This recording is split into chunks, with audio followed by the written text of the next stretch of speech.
First of all, gentlemen, welcome to Q108 Kingston. Glad to be here, Randy. Yes, great to be here. Thank you. Okay, just for our listeners out there, who do we have from Sons in the Morning in the studio today? This is Harold Miller. And Tom DelFavero. And who's missing? We have, what's the word? AWOL. Randy's in parts unknown right now, but that's okay because we're just laying down basic tracks right now for the upcoming EP. So we're in good shape. Let's hop into the good old time machine here. Let's go back to 1978 and a band called the Hellcats. Can you tell us about that band and how it all became to be? Actually... Yeah, it was the first name of the band, if I remember correctly, was the Hot Rocks. The Hot Rocks. The Hot Rocks. That was the name of a Stones Best Of album way back when. So, actually... I happened to catch, I think it was the 10th anniversary of the Beatles coming to America or something, and it was the first time I ever saw them on TV. And I got chills up and down my spine and just wanted to play the electric guitar. And I guess similar things were happening at the DelFavero household. We hadn't even met yet. But soon after that, we got together and... although none of us had instruments or too much musical talent, we decided that we were going to have a rock and roll band. Here's the story. You can cut this out if you want, but I think I remember the first time Harold brought his amp and his electric guitar down.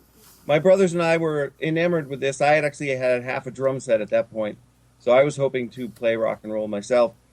But after we got done making some horrible noise, no doubt, I remember Harold trying to convince us, which apparently he did, and he said, we could do it. We could make a record. And this was, I used to have old cassettes from that day and some other days around that time, and you could tell his voice hadn't changed yet. That's how long we've been at this. We can do it, guys! And so I guess whatever he said on that day, we could do it. We're still working on it. Yes, we are. Listen, I got to tell you, that first guitar was a Japanese Winston with strings about an inch off the neck. It was, you really, I mean, seriously though, you really had to want to play the guitar back then to get anywhere because it was truly painful. I can imagine doing the John Lennon things a few times. I got blisters on my fingers. Oh, yeah, literally. Literally. So what was the first gig you guys played together as a band, and how did that go over? Oh, man. Boy. That was the Downsville Talent Show, I think. Yeah, it was a talent show, and while... okay, we didn't have a PA yet, so it was instrumental. And we all had to look at our instruments, all the time. You couldn't look up at all. So we're all on stage playing away in our own little world, and... all of a sudden, everybody's cheering. I'm like, wow, this is great. Oh, they love We're the us. next Beatles. I happened to look up for a sec, and there, on the stage with us, is this old man that had gotten up there, and he started dancing. So that's what they were cheering for. But I guess it was infectious because they liked us enough to give us second place. I think the guy who won had an acoustic, and he sang... Dust in the wind. Yeah, actually, it wasn't too long after that when we had our first real gig, which was this real hillbilly bar on the top of a mountain called the Drawbridge. I was all of 14. I think the oldest member of the band was 16. Of course, the drinking age was 18, so it wasn't that out of place, but you can imagine the horrible noise we made.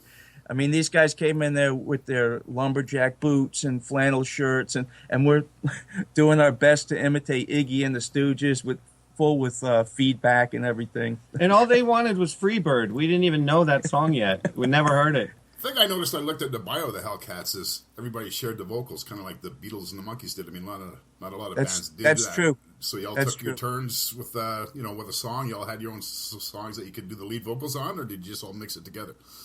Well, we all had our leads, but the cool thing about that was that we all got comfortable with it, so that we really started to work a lot on harmonies, and that's one of the things that kind of stands out on the new stuff too. Is that we've always been into the harmonies.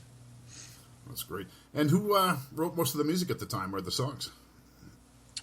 I guess I probably wrote most of it, but it's always been a thing where I'll come up with something and we'll all beat it into shape. So it's not like anyone has a totally finished product, because I think it works better where it has a chance to develop with the band. As I look back at some of those pictures you sent me, Harold, I can see definitely got the 80s, hairstyle and everything going on there. So obviously influenced by heavy rock. And what were some of the influences as far as bands go at the time for you guys? Well, I mean, like I said, the really early stuff was, all of us were into the Beatles, and before that, the Monkees.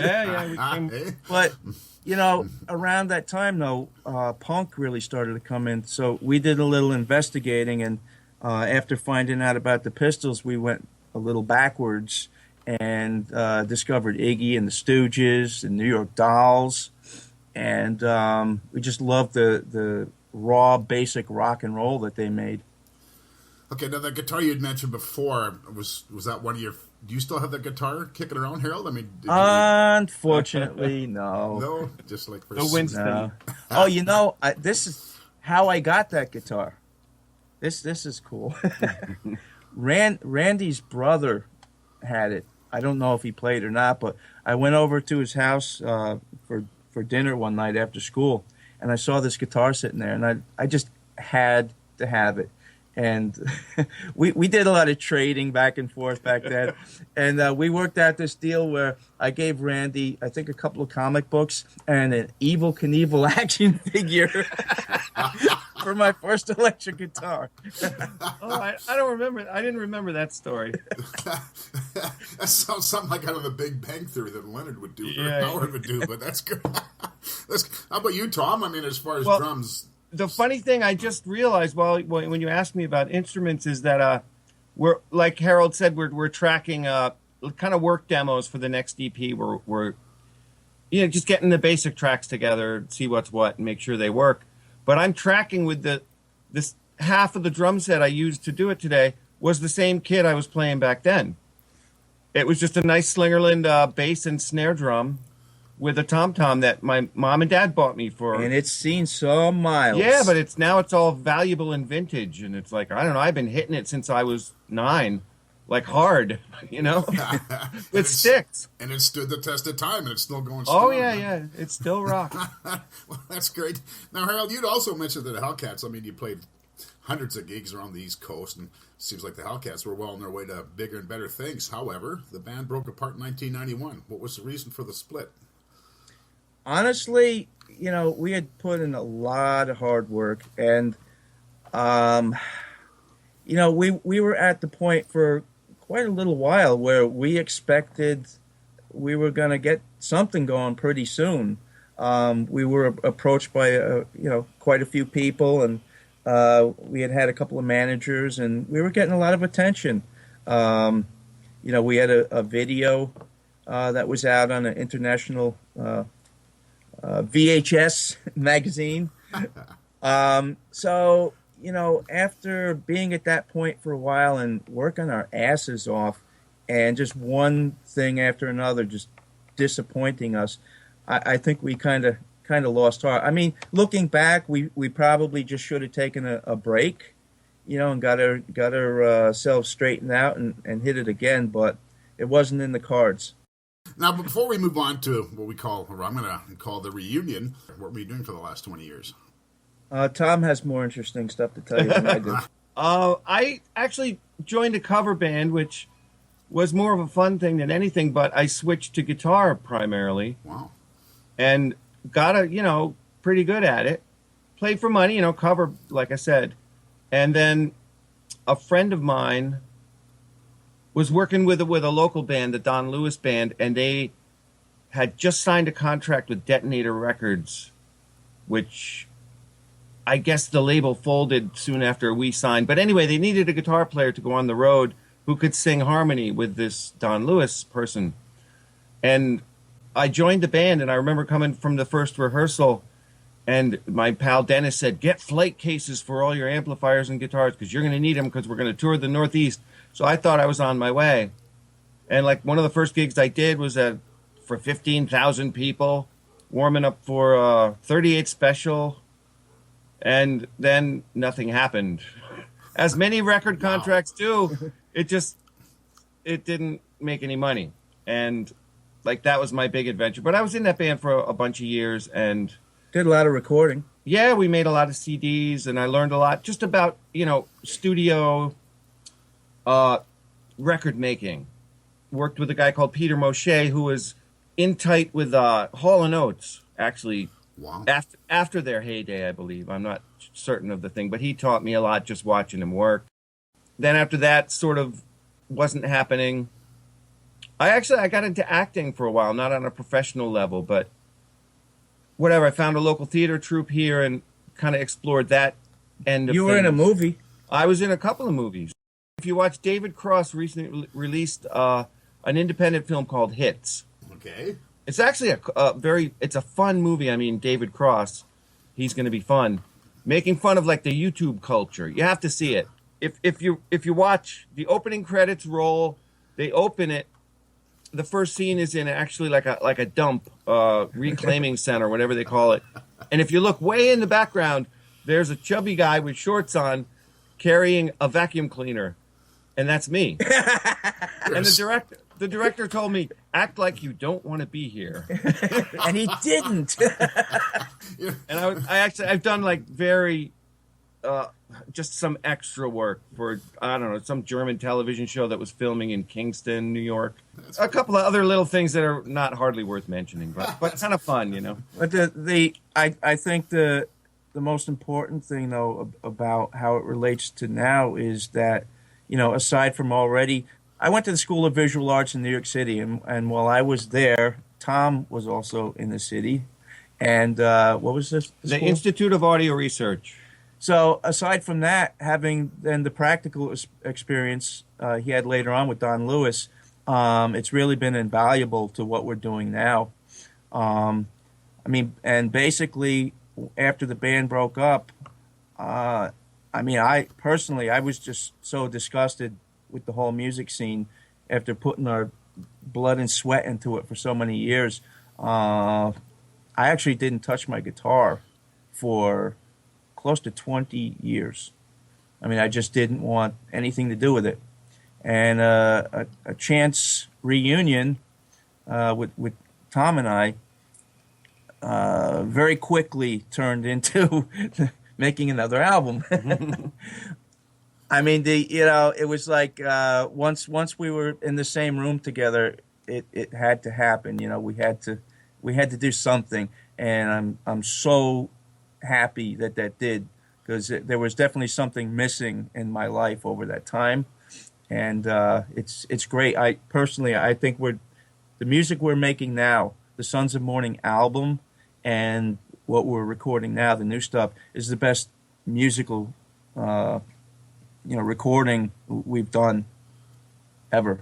That's amazing, Harold. I mean, and after, of that 20 years of not playing the guitar, I mean, when you picked it up again, I mean, did you have to kind of reteach yourself, or was it just like riding a bicycle and bang, bang, yes, away you went? Well, yeah, in a way, because, when we played, aside from doing the big clubs in the city, the Cat Club, L'Amour's, where you would go on and do like anywhere from 20 minutes to 40 minutes, our money gigs were in the mountains.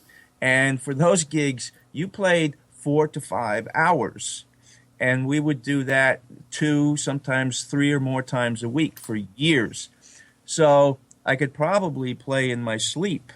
But, so it was all there, but the fingers were just a bit rusty. And it didn't take long to get back into it. But I'm still getting better, which is the way it should be.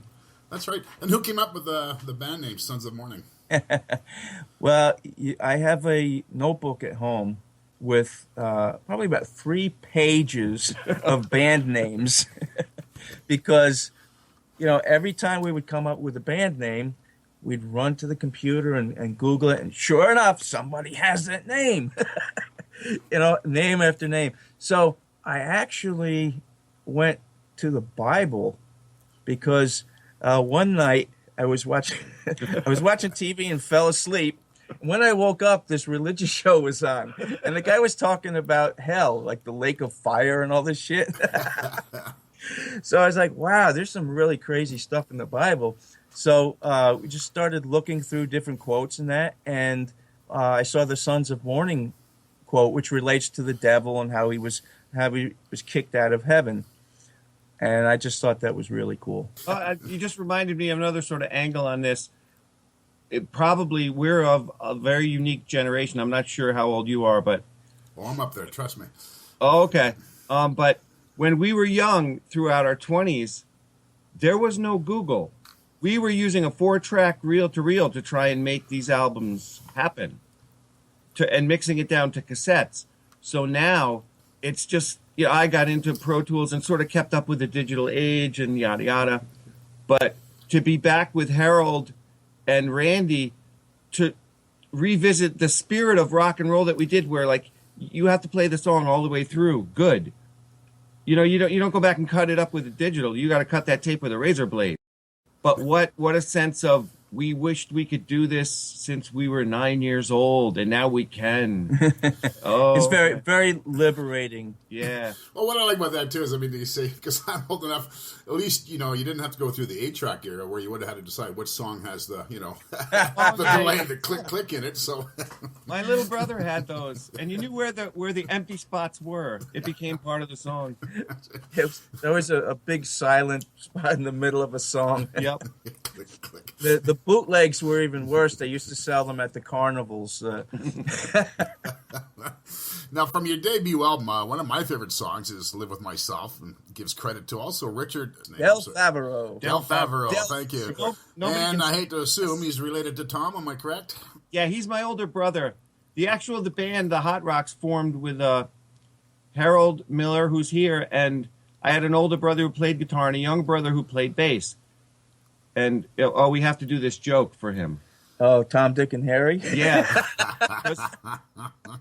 Every time, when I was growing up, I had a brother named Dick, the older brother, and my little brother was named Jim. And every time they'd say, Tom, Dick, and Jim. Oh, he should have been named Harry. Yeah, that's right. Yeah, we heard that joke before we could speak. I can imagine. It was very convenient, though, because... these guys were obviously always in the same house, and so we were able to practice in their basement, and I practically lived there for a while. And God bless his parents, because I can't even believe that they would let us do that. We practiced all the time at night, and they were like, their bedroom was like pretty close to being right above where we played.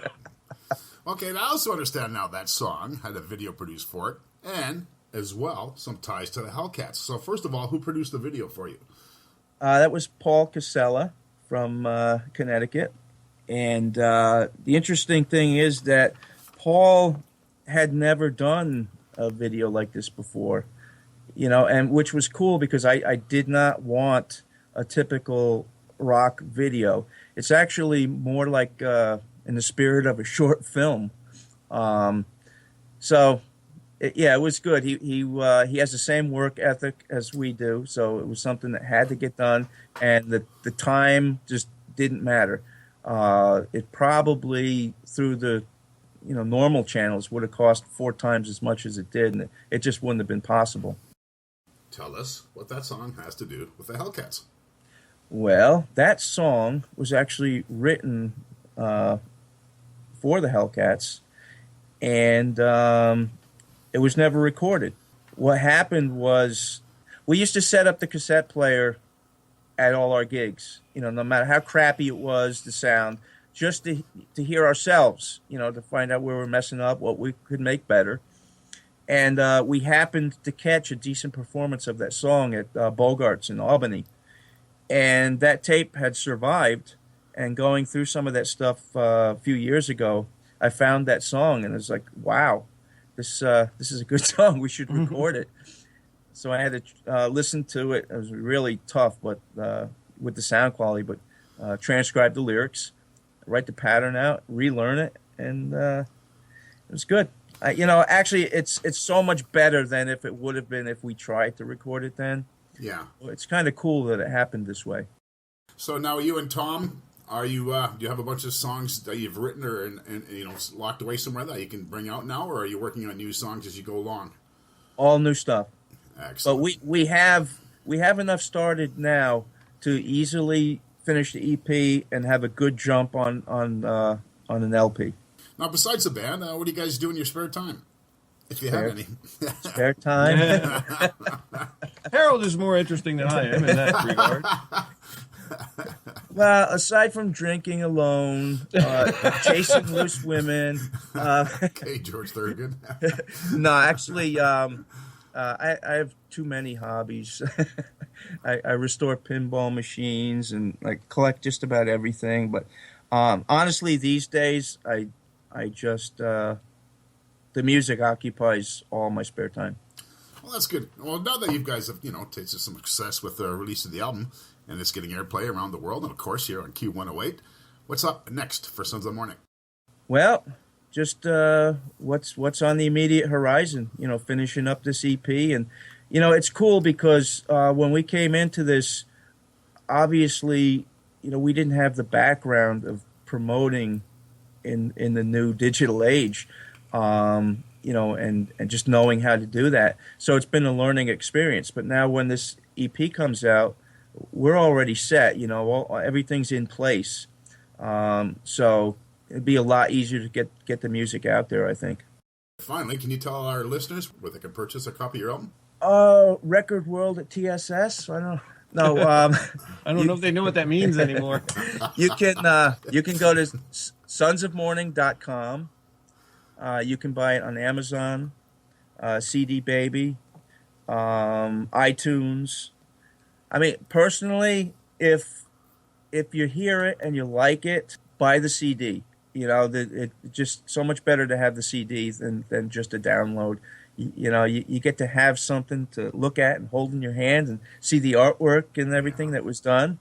I mean, it's a complete package, and it really works. So who designed, grab it. Good. I know. And who designed the art cover? I did with some help from Tom. Well, it's a matter of wanting the best possible product, but not having the money to pay anyone else to do it. Yeah, I hear so everything along the line has been, well, this is what's got to be done, so we need to learn how to do this. Well, listen, gentlemen, I want to thank you very much for coming aboard the Q108, and it's been a pleasure. Yeah, and looking forward to more good things from Sons of Morning. You got it, man. Yeah, thank you very much. Yeah, thanks for having us, man. It's been a blast.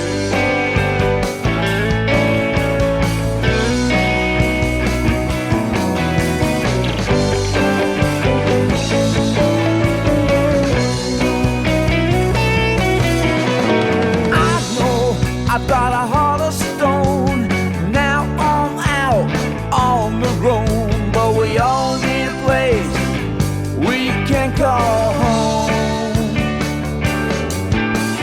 I know I need my hit of fun, living my life, I'll never see the sun. I'm going to bed, your day's just begun.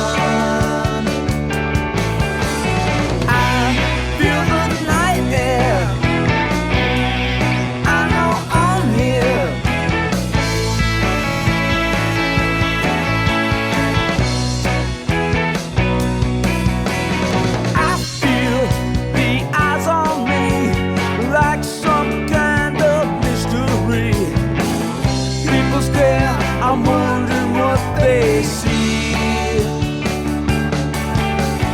I hear my steps ring